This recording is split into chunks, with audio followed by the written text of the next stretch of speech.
Bueno, tenemos acá, habíamos comenzado la clase pasada a mencionar acerca de lo que eran las proposiciones, o qué tiene que, bueno, o el tema que seguía, que es la condición suficiente y necesaria. Habíamos comenzado a hablar de eso por acá. Buenas tardes a todos los que se conectan. Condición suficiente y condición necesaria. Primero, para hablar de este tema hay que manejar algunas cuestiones del lenguaje acerca de qué es una proposición y también cómo la manejamos una proposición en matemática. Voy a poner la presentación antes de comenzar a explicar lo que es la condición suficiente y necesaria. Ponemos acá, proposición es, bueno, es una afirmación con sentido completo sobre un acontecimiento que puede ser falso o puede ser verdadero.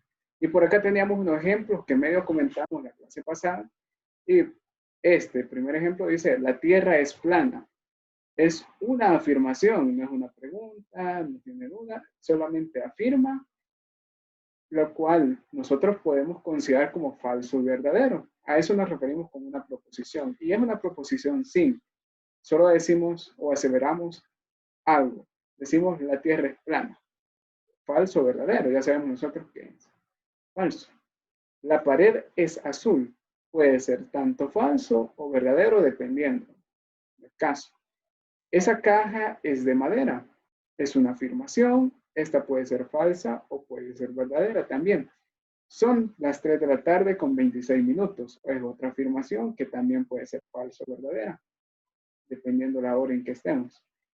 En este día habrá calor y lloverá. Esta es otra proposición, pero esta es una proposición compuesta, donde nosotros decimos que están aconteciendo o acontecerán dos sucesos. Decimos, en este día habrá calor. Sería la primera afirmación. Y la siguiente afirmación es que lloverá. Tenemos una proposición compuesta. Hay simples y compuestas como las que estamos mencionando acá. Son dos, en este caso serían como dos afirmaciones, la cual, buenas tardes, la cual una puede ser verdadera y la otra puede ser falsa, ¿verdad? Ahí puede darse esa verdad. Dice, Gabriel García Márquez fue un escritor y bailarín.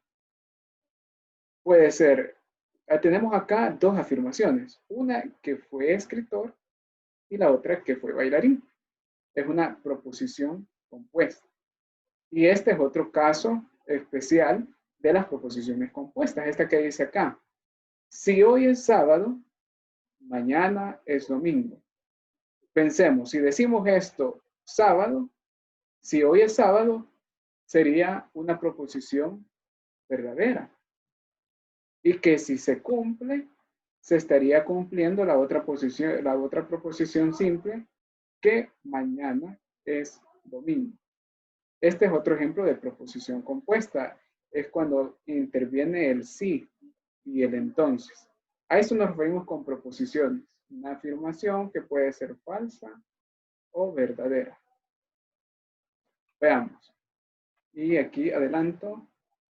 Dice, condición necesaria y suficiente. La condición necesaria y suficiente se basa en torno a la proposición compuesta si P, entonces Q. Esta P es una proposición simple. Por ejemplo, podemos decir, si hoy es, por ejemplo, si hoy es miércoles, entonces mañana es jueves. Es una proposición compuesta que estaría compuesta por el hoy es miércoles, mañana es jueves. Proposición compuesta. Veamos acá. A partir de una proposición compuesta en este forma, ¿sí?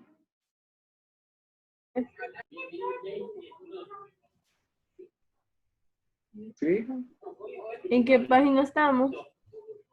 Con respecto a este tema, ya les voy a mencionar la página del libro, por aquí lo tengo. Vamos a ir a los recursos y vamos a observar. Es como, quiero ver, la página 150 y algo, si no me equivoco. Ya se la voy a mencionar mientras me carga. Ahorita solo estoy explicando un poco de teoría así general de la que yo les venía a platicar. Después vamos a ir al libro.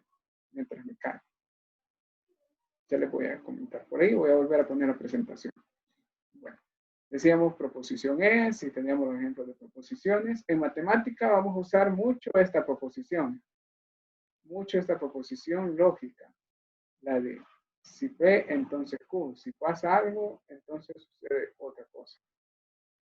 Y a partir de eso, nosotros vamos a definir cuando una condición es suficiente o necesaria. ¿Y qué es una condición? Condición le llamamos a la proposición simple P o a la proposición simple Q. Por ejemplo, si la pared es azul, la pared es azul sería la proposición simple y sería una condición. Ya también le vamos a aprender a nombrar, en vez de proposición, condición. Q, una proposición simple que también la vamos a llamar como condición. Y estas pueden ser tanto condición suficiente o condición necesaria. Por aquí tenemos las definiciones, en las cuales aún no me voy a adentrar en explicarlas a detalle. Página 162. Muchas gracias, Alejandro. Y tenemos acá condición necesaria y cuando una condición es necesaria y suficiente. Tenemos cuando una condición es suficiente, necesaria y suficiente de manera teórica, así como lo maneja el libro. Ahorita posiblemente no se entienda esto, ya que no tenemos un ejemplo y lo maneja de una manera muy general. Lo vamos a ir a ver con ejemplos. Dice, determinar si P es suficiente o necesaria para Q en la siguiente proposición. Vamos a ver si las proposiciones simples P y Q, si para P, la proposición simple P es suficiente o necesaria para que se cumpla Q. En la siguiente proposición que dice, es un gato, por lo tanto, es un animal. Esta es una proposición compuesta. Vemos acá que partimos de es un gato, una afirmación que puede ser tanto falso o verdadera, un por lo tanto, un conector lógico, es un animal. Esta es otra proposición, es una afirmación que tanto puede ser falso o verdadera. De estas dos proposiciones que nosotros vemos, a la primera que aparece, la vamos a nombrar como proposición P, de las que aquí vemos que menciona acá el enunciado. Y a la siguiente le vamos a llamar proposición Q.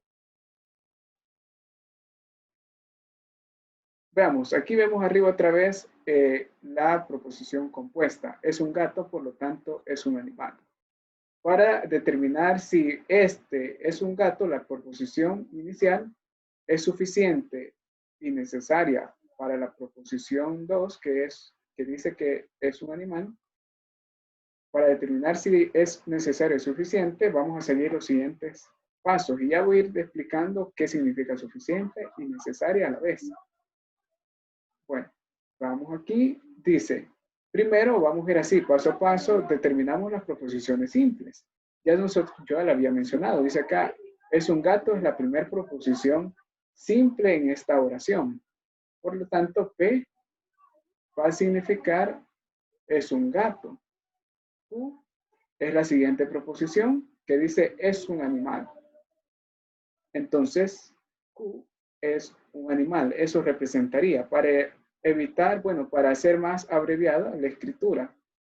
Vamos acá, vamos a un paso 2. Ya que determinamos proposiciones simples, vamos a plantear las proposiciones compuestas, pero de la siguiente manera, no así como nos la dan inicialmente, sino que guardando esta forma. A partir de estas dos formas, vamos a escribir así. Si P, entonces Q, y si Q, entonces P. Esto que es un formato que vamos a seguir. Es decir, que vamos a utilizar esto. Sabemos qué significa P. P significa es un gato. Y Q significa es un animal. En esta oración vamos a cambiar P y Q por lo que significan. Y la oración nos quedaría así. Si es un gato, entonces es un animal. Vamos a ver acá con la siguiente expresión que dice si Q, entonces P. Aquí nos quedaría si es un animal, que significa que esto es Q, entonces es un gato. Hemos obtenido dos proposiciones compuestas a partir de estos procesos pasos que hemos llegado hasta el momento. Hasta ahorita, bien. Eso es lo que vamos a seguir en los pasos de los ejercicios que vamos a realizar. Paso 3. Verificar si las proposiciones, estas dos que hemos planteado, estas dos nuevas, se cumplen o no. Y si se cumplen o no siempre. Eso es lo que vamos a averiguar. Vamos a ver acá. Y analicemos. Aquí es más cuestión de lógica. Y pensémoslo bien. Como dice acá. Dice, si es un gato, imaginemos que tenemos un gato, entonces podemos afirmar que es un animal. Piénsenlo. Háganse la pregunta. Si tenemos un gato, podemos afirmar que es un animal. Obvio, profe, es un animal. Así tenemos que plantearnos la pregunta. En la siguiente nos tenemos que plantear así. Si tengo un animal como afirmación, entonces tengo un gato. ¿Será del todo cierta la siguiente? Bueno, aquí seguimos. Decimos si tengo un gato, entonces es un animal. Se cumple siempre. Si tengo un gato, obviamente es un animal. Pero para la proposición, si es un animal, entonces es un gato. ¿Será que eso siempre se cumple? Imagínense, yo tengo un animal. ¿Qué animal? Un animal. Para eso tengo acá animales. Animales hay de todo tipo. Acá solo puse una gallina, un perro, un gato. Pero si verá que si yo tengo un animal, no especifico cuál, pero hay una diversidad de animales. Si tengo un animal, ¿será que puedo afirmar que es un gato?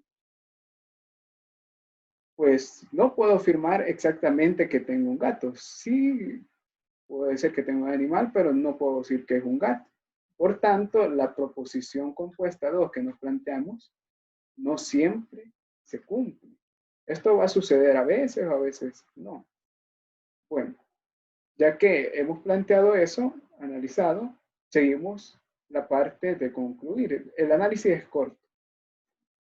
Vamos, ¿qué vamos a concluir? Si se nos cumplió la primera proposición, la que nosotros vimos acá, si se cumplió, vamos a decir que P es necesaria. ¿P qué es? O sea, P es un gato. Significa, P es suficiente para Q. ¿Y por qué esto? Bueno, analicemos otra vez la proposición planteada. Dice aquí, saber que tenemos un gato, P es un gato, acuerden. Saber que P es un gato es suficiente para afirmar Q. Esto significaría lo que estamos diciendo. O sea que podemos afirmar que es un animal. Aquí lo decimos de manera lógica.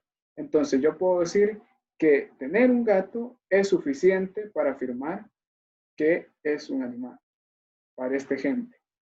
Por lo tanto, aquí yo puedo decir esto, que se muestra por ahí, P es suficiente para Q. ¿Qué tal si se hubiera cumplido la siguiente proposición? Siempre. Entonces yo tenía que haber escrito también por acá que P es necesaria para Q, para que se cumpla, o sea, P es necesaria para que se cumpla Q. A eso queremos decir. Cuando nosotros se cumple la siguiente proposición planteada. Pero como no se cumple siempre, esto se quita. Y solo decimos que es suficiente para Q, porque se cumplió la primera proposición. En síntesis, repasemos los pasos. Planteamos en primer paso las proposiciones simples, que sería es un gato, es un animal, son las dos afirmaciones. A la primera le asignamos P, a la segunda Q.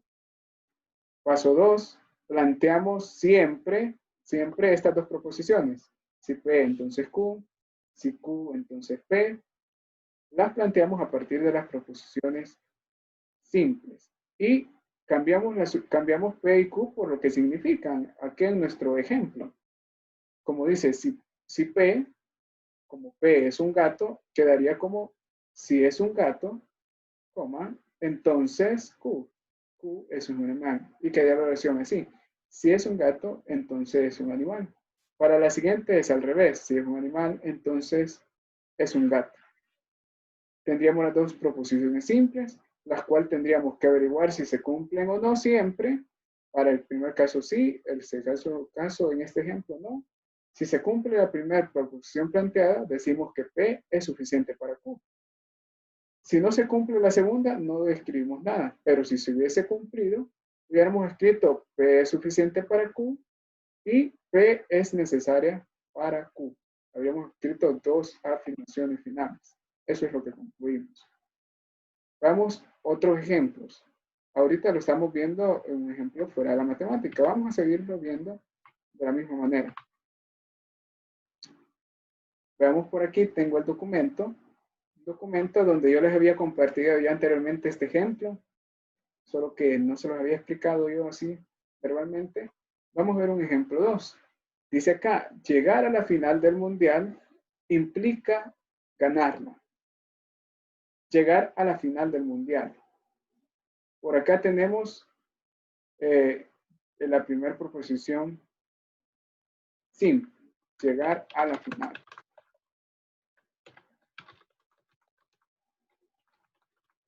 Y la proposición simple siguiente es ganarla, pero para que se entienda mejor voy a explicar ganar la final.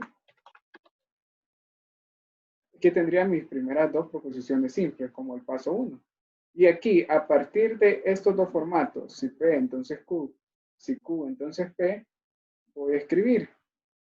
Lo voy a poner en mayúscula todo lo que estoy escribiendo. Como dice en el primero, si P, bueno, vamos a poner aquí si y el valor que significa P, o lo que significa P, que significa si llegara a la final, pero como llegar a la final no pega mucho, así decirlo, llegar a la final, vamos a escribir en tiempo presente y personal.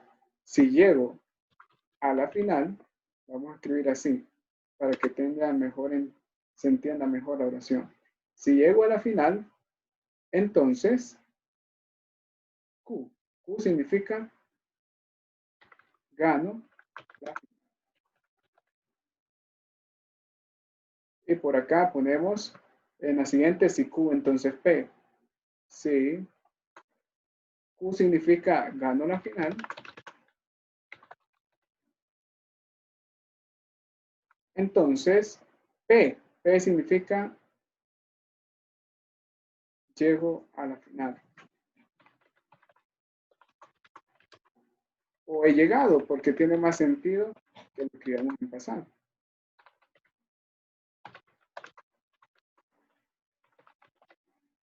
Ya con estas dos proposiciones que he planteado las proposiciones compuestas, aquí señalo lo que hemos agregado, hemos cambiado por P y Q. Vamos a verificar si se cumplen o no siempre. Para el primer caso que es si P, entonces Q. ¿Será cierto que si yo llego a la final, entonces gano la final? ¿Se cumple siempre? Pues obviamente no. Así llego a la final, puede que la pierda, la gane, cualquiera de las dos. No se cumple. Y por aquí lo voy a poner con el paso 2. No se cumple siempre. No se cumple siempre. Y acá vamos a analizar la siguiente. Si gano la final, la de si Q, entonces P, si gano la final, entonces he llegado a la final. Parece tan obvio, pero sí se cumple. Si llego a la final, si gano la final, obviamente he llegado a la final de la mundial que dice acá el ejercicio. Entonces, este siempre se cumple. En ese sentido. Ahora, que se nos cumplió la segunda proposición y no la primera, lo que debemos concluir es lo siguiente. Ya no vamos a decir P es suficiente para Q, sino que P es necesario la proposición P es necesaria para que cumpla Q. Aquí está. Ese es cuando se nos cumple la siguiente proposición. Ahora, yo lo estoy haciendo bien ordenadito acá para que ustedes me entiendan. Ya con la práctica uno puede hacer todo este proceso mental, plantearse las dos proposiciones simple y compuesta de forma mental y decir P es necesaria o es suficiente para Q. Paso 2. Dice, con dar el número de visa, puede reservar en este hotel. Proposición.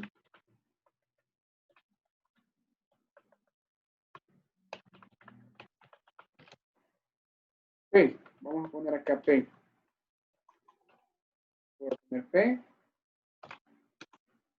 Y dice, con dar el número de visa, el nombre y número de visa, aquí está, dar el número de visa, se subrayo, puede reservar en este hotel. Y aquí voy a poner, dar el nombre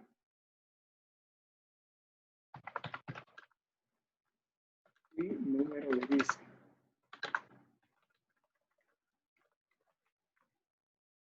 Proposición o condición Q. Dice, puede reservar en este hotel. Voy a poner acá, puede reservar en el hotel. Así, las dos proposiciones. Ahora, ya planteadas, planteamos estas dos. El sí, entonces P. El sí P, entonces Q, perdón. Y el si Q, entonces P. Aquí en lugar de P, vamos a poner lo que significa la proposición P, dar el número el nombre y el número de visa. Pero lo vamos a plantear como personal, como que nosotros lo estamos haciendo. Si doy el número de visa, el nombre, perdón, el nombre y número de visa, entonces puedo, voy a poner aquí mayúscula para que sepa que puedo reservar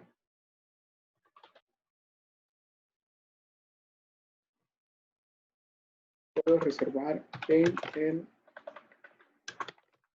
hotel.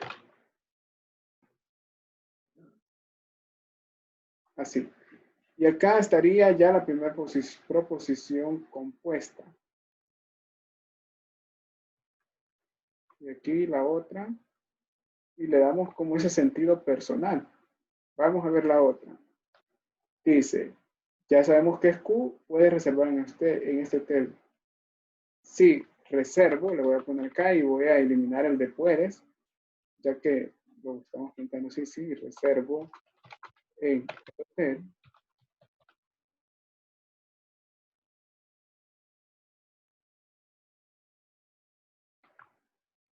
Entonces,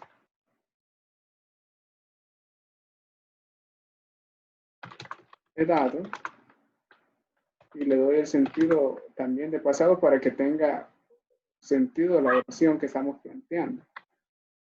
Entonces, he dado el nombre y número de visa.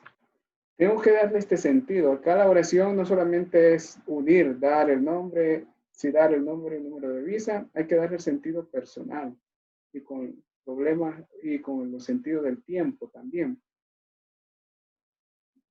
No hay problema por los que me escriben por ahí.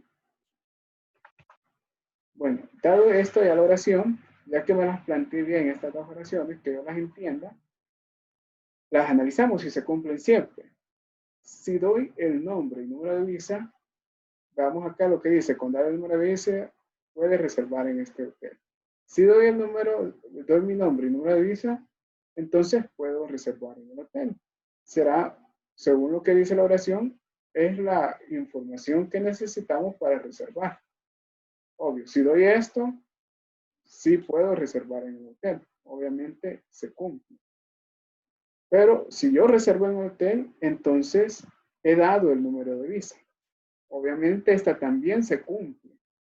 Porque si he reservado en el hotel, es porque sí tuve efectivamente que dar mi nombre y número de visa. En este caso, las dos tienen sentido.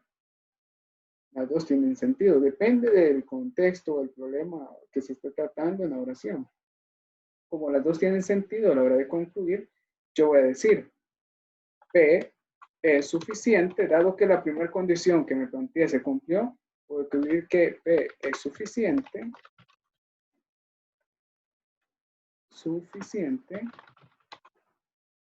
y es necesaria porque se cumplió la segunda también, se cumplió la segunda proposición compuesta para Q. Y aquí tendríamos la conclusión para esto. A veces se cumplen las dos, tanto P, bueno, tanto puede ser suficiente y necesaria P para Q. Es la conclusión para este ejemplo. Vamos a ver acá otro ejemplo, ya que le estamos dando un poco de sentido, pero hoy sí ya vamos entrando en el campo de matemática, el campo que nos interesa. Y aquí dice la proposición, ABCD es una figura de 4 lados. Es una figura de 4 lados. Por lo tanto, es un rombo. Por lo tanto, es un rombo. Vamos a ver acá, vamos a plantear si la condición es suficiente y necesaria o solamente es necesaria y suficiente. Vamos a ver acá. Hacemos lo mismo. Planteamos la proposición P, la primera afirmación. ABDC, dice acá, es una figura de 4 lados. Esa sería nuestra proposición simple primera. ABCD es una figura de 4 lados. La proposición Q sería, es un rombo. Es un rombo. Ahora planteamos las proposiciones simples, o compuestas, perdón, del paso 2, que dice, si P, entonces Q. Así son los pasos que debemos seguir. Cambiamos P por lo que significa, que está aquí. Acá sí se presta a que nosotros podamos escribir las palabras aquí que aparecen tal como están, porque no pierde sentido la oración. Por ejemplo, podemos decir, si A, B, C, D es una figura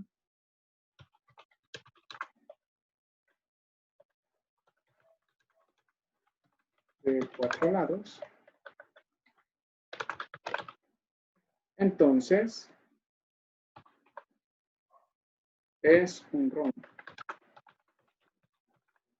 Cambiamos eso, P y Q, por lo que significan según nuestro ejercicio.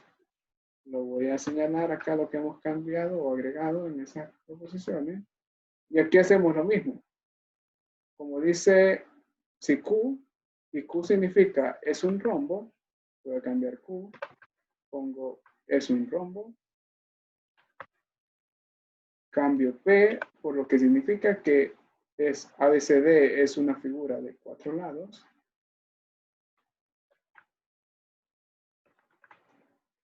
Y tendrían así las dos oraciones. Dice acá, si ABCD es una figura de 4 lados, analicémosla. Ahorita vamos a determinar si son verdaderas estas dos oraciones, pueden ser verdaderas. Si ABCD es una figura de 4 lados, yo puedo afirmar que es un rombo. En la diversidad de figuras de 4 lados,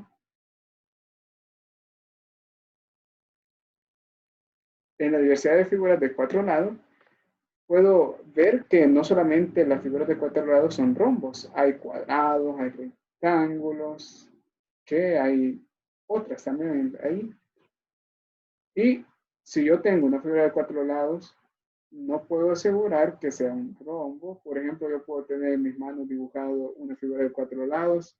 ¿Quién les asegura que es un rombo? Como hay muchas figuras de 4 lados, no puedo decir que se cumple siempre esta oración. Esta no cumple siempre, lo voy a poner acá. No cumple siempre.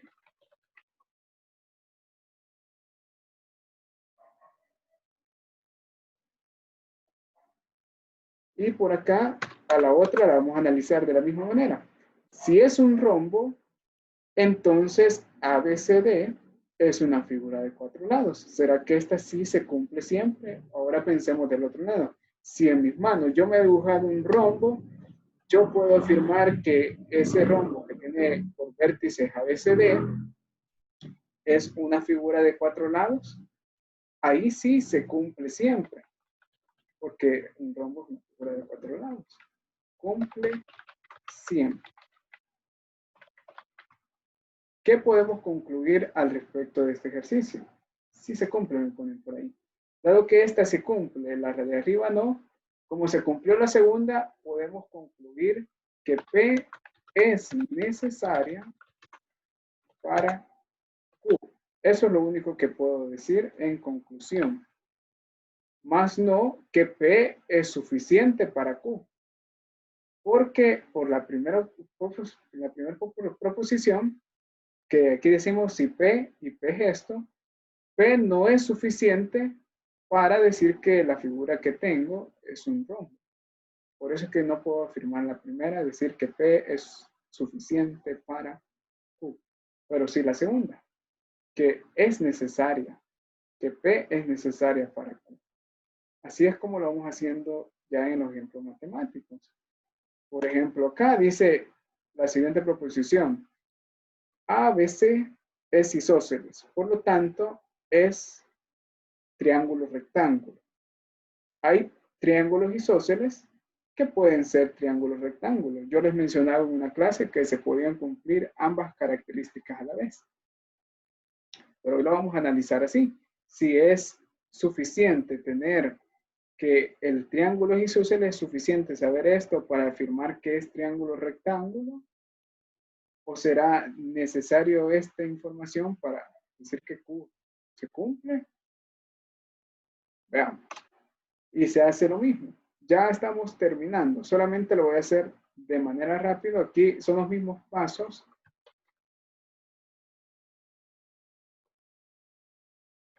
Y tenemos que hacer la misma lógica. Ya con saber P y Q, aquí está, aquí tenemos P.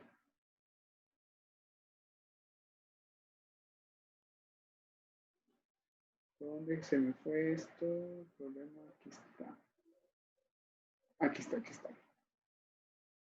Esto se me fue de más. Dice, analicemos y determinamos P y Q. Son las proposiciones simples. La primera es que ABC es isósceles. ABC es isósceles. La segunda es que ABC, o sea, como aquí en la misma oración nos referimos al mismo triángulo, ABC es triángulo rectángulo.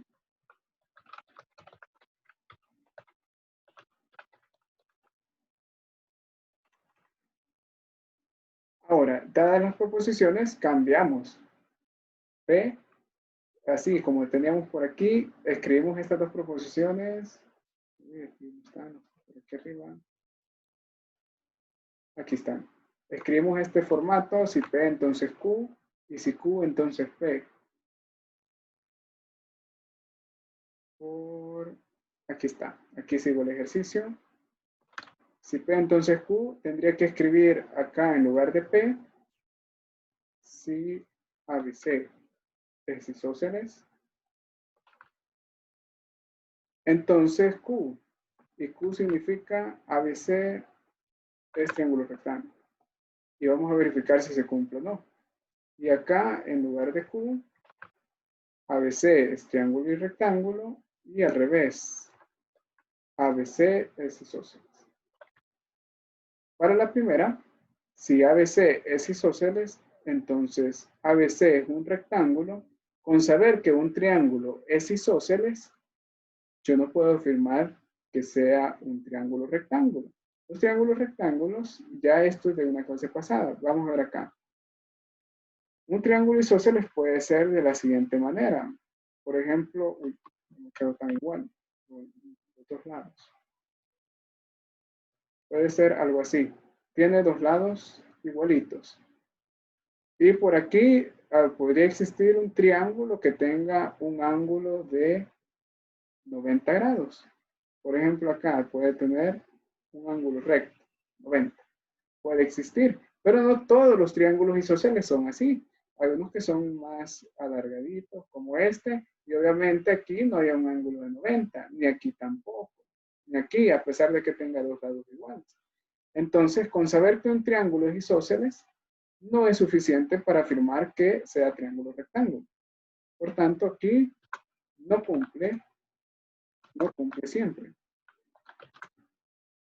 Y acá el siguiente, dice, si ABC es triángulo rectángulo, entonces es isósceles. Si yo tengo un triángulo rectángulo, en clases pasadas hemos visto triángulos rectángulos que son como estos, que tienen tres lados diferentes, tres lados de distinta medida. No siempre salen isósceles los triángulos rectángulos. Por lo tanto, con saber que el triángulo es rectángulo, no me asegura que el triángulo también sea isósceles. Por lo tanto, P no es suficiente para decir que P, que significa que el triángulo es isósceles, no es suficiente para decir que el triángulo es rectángulo. Tampoco que P sea necesaria para que se cumpla Q. Es decir, que el triángulo sea rectángulo no significa que el triángulo sea isósceles. En conclusión, P no es suficiente, tampoco es necesaria para que se cumpla. Bueno, dejo de grabar acá.